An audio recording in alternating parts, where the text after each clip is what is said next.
1784년 바이엘은 당국의 기록에는 낯선 파발마 한 마리가 들이닥쳤다는 내용이 남아 있습니다. 쓰러진 기수의 품속에서 암호로 뒤덮인 문서 묶음이 발견되었고 그 안에는 어떤 비밀 조직의 규약과 회원 명단이 적혀 있었던 것으로 전해집니다. 당국이 그 내용을 검토한 직후 조직의 존재 자체가 세상에 알려졌습니다. 그 순간부터 수백 년에 걸친 이야기가 시작됩니다. 그 조직의 이름은 일루미나티였습니다. 그러나 오늘 우리가 추적할 것은 그 이름 자체가 아닙니다. 발각 이후 수백 년 동안 그 이름이 어떻게 변형되고 증폭되었는지, 그리고 왜 인간은 보이지 않는 권력의 존재를 이토록 두려워해왔는지가 진짜 물음입니다. 비밀이 어떻게 권력이 되는가, 그것이 오늘 이야기의 주인공입니다. 비밀결사의 역사는 특정 시대나 문화의 전유물이 아닙니다.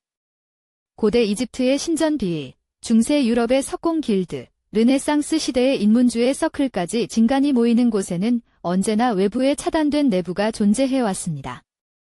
기록에 따르면 이 집단들 상당수는 단순한 친목 이상의 무언가를 추구했던 것으로 추정됩니다. 17세기 영국의 석공조합에서 비롯되었다고 알려진 프리메이슨은 18세기에 접어들며 유럽 전역으로 확산되었습니다. 가입의식과 내부 등급 체계가 있었다고 전해지고 회원들은 서로의 신원을 특정 신호로 확인했다는 설이 있습니다. 무엇보다 이 조직이 주목받은 이유는 그 회원 명단 때문이었습니다. 광족, 귀족, 사상가들의 이름이 거론되기 시작했기 때문입니다. 1776년 바이엘은 대학교의 한 교수가 설립한 것으로 알려진 조직은 처음부터 극도의 비밀주의를 원칙으로 삼았습니다. 당시 유럽을 지배하던 교회와 군주제의 권력 남용에 저항하는 것이 목적이었다는 설이 유력하지만 내부 규약의 전모는 지금도 온전히 알려지지 않았습니다. 1784년 당국에 발각된 후 조직은 공식적으로 해산되었고 그 이후의 행방은 불분명한 채로 남았습니다. 대서양 건너편에도 비슷한 이야기가 있습니다. 미국 예일 대학교에는 19세기 초에 결성된 것으로 알려진 비밀 결사가 존재했으며 회원 선발 과정과 내부 의식의 내용을 철저히 외부에 공개하지 않는 것으로 알려져 있습니다. 이 조직 출신으로 거론된 인물들 중 일부가 훗날 정계와 재계의 요직에 올랐다는 사실이 알려지면서 조직을 둘러싼 관심은 더욱 증폭되었습니다. 18세기 계몽주의 시대의 프리메이슨 지부는 유럽과 아메리카 대륙 곳곳에 세워졌습니다. 미국 독립혁명을 이끈 인물 중 일부가 이 조직의 회원이었다는 주장이 꾸준히 제기되어 왔습니다. 일부에서는 1달러 지폐에 새겨진 피라미드와 눈 문양이 그 흔적이라고 주장하기도 했지만 이것이 의도적 각인인지 아니면 당대 보편적이던 도상을 차용한 것인지는 공식적으로 확인된 바가 없습니다. 19세기 이후 비밀결사에 대한 공포와 환상은 더욱 복잡하게 얽혔습니다. 유럽 각국 정부는 비밀결사를 불법화하거나 탄압했고 이 과정에서 반유대주의적 선동과 결합되어 악의적으로 왜곡된 이야기들이 만들어졌습니다. 이 시기에 유포된 위조 문서 중 하나는 훗날 완전한 날조였음이 밝혀졌지만 그 영향은 20세기 역사에 돌이킬 수 없는 흔적을 남겼습니다. 비밀결사의 존재를 증명하는 가장 직접적인 기록은 탈퇴자와 내부 고발자들의 증언이었습니다. 일부 전직 회원들은 가입 과정에서 어둠 속에서 진행되는 의례와 충성 서약을 했다고 진술한 것으로 전해집니다. 그러나 이러한 증언들은 대부분 탈퇴 후 수년이 지나 공개된 경우가 많아 그 신뢰성을 두고 역사가들 사이에서 논쟁은 지금도 계속됩니다. 역사 곳곳에서 발견된 비밀결사의 흔적 중 일부는 도상학적 상징으로 남아 있습니다. 나침반과 직각자, 빛나는 눈과 피라미드 같은 상징들은 공공건축물과 화폐에도 등장한다고 알려져 있습니다. 그러나 이 상징들이 조직의 의도적 각인인지 아니면 당시 유럽 지식인 사회에서 광범위하게 공유되던 도상 언어를 차용한 것인지에 대해 전문가들의 견해는 여전히 갈립니다.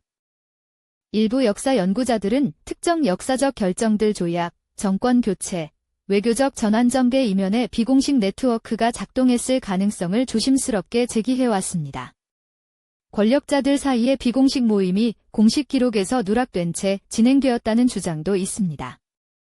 다만 이를 특정 비밀결사의 지령으로 직접 연결하는 것은 현재의 기록만으로는 입증할 수 없으며 역사학계는 인과관계의 과도한 단순화에 대해 경고하고 있습니다. 첫 번째 가설은 비밀결사가 실제로 역사의 분기점에서 조직적으로 개입했다는 것입니다. 이 입장에서는 여러 역사적 사건들 사이의 시간적 진적 연결고리를 근거로 제시합니다. 그러나 이 가설의 한계는 상관관계를 인과관계로 전환할 결정적 증거가 아직 발견되지 않았다는 점입니다. 서로 아는 사람들이 비슷한 시기에 비슷한 결정을 내렸다는 사실이 단일한 지령체계를 증명하지는 않습니다. 두 번째 가설은 비밀결사가 실질적인 권력기관이 아니라 엘리트들의 사교와 상호지원 네트워크에 가까웠다는 것입니다.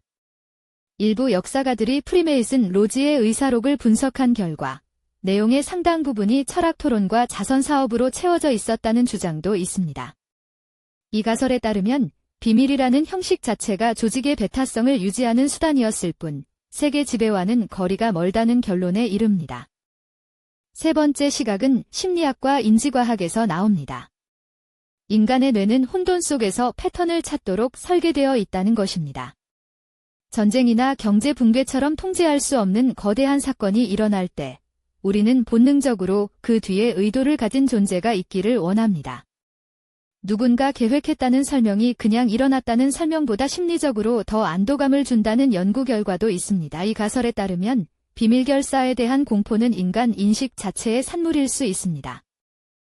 네 번째 가능성은 고전적 비밀결사의 형태는 사라졌을지라도 그 기능적 계보는 현대의 비공개 엘리트 모임들 속에서 이어지고 있다는 것입니다. 실제로 존재하는 비공개 또는 반공개 국제 모임들이 이 맥락에서 자주 언급됩니다.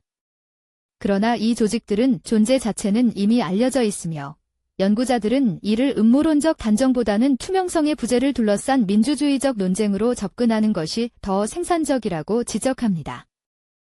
어떤 가설도 모든 물음에 답하지 못합니다. 비밀결사가 역사를 설계했다고 말하기엔 증거가 부족하고 그저 상상의 산물이라고 말하기엔 실제로 존재했던 조직들의 기록이 너무 구체적입니다.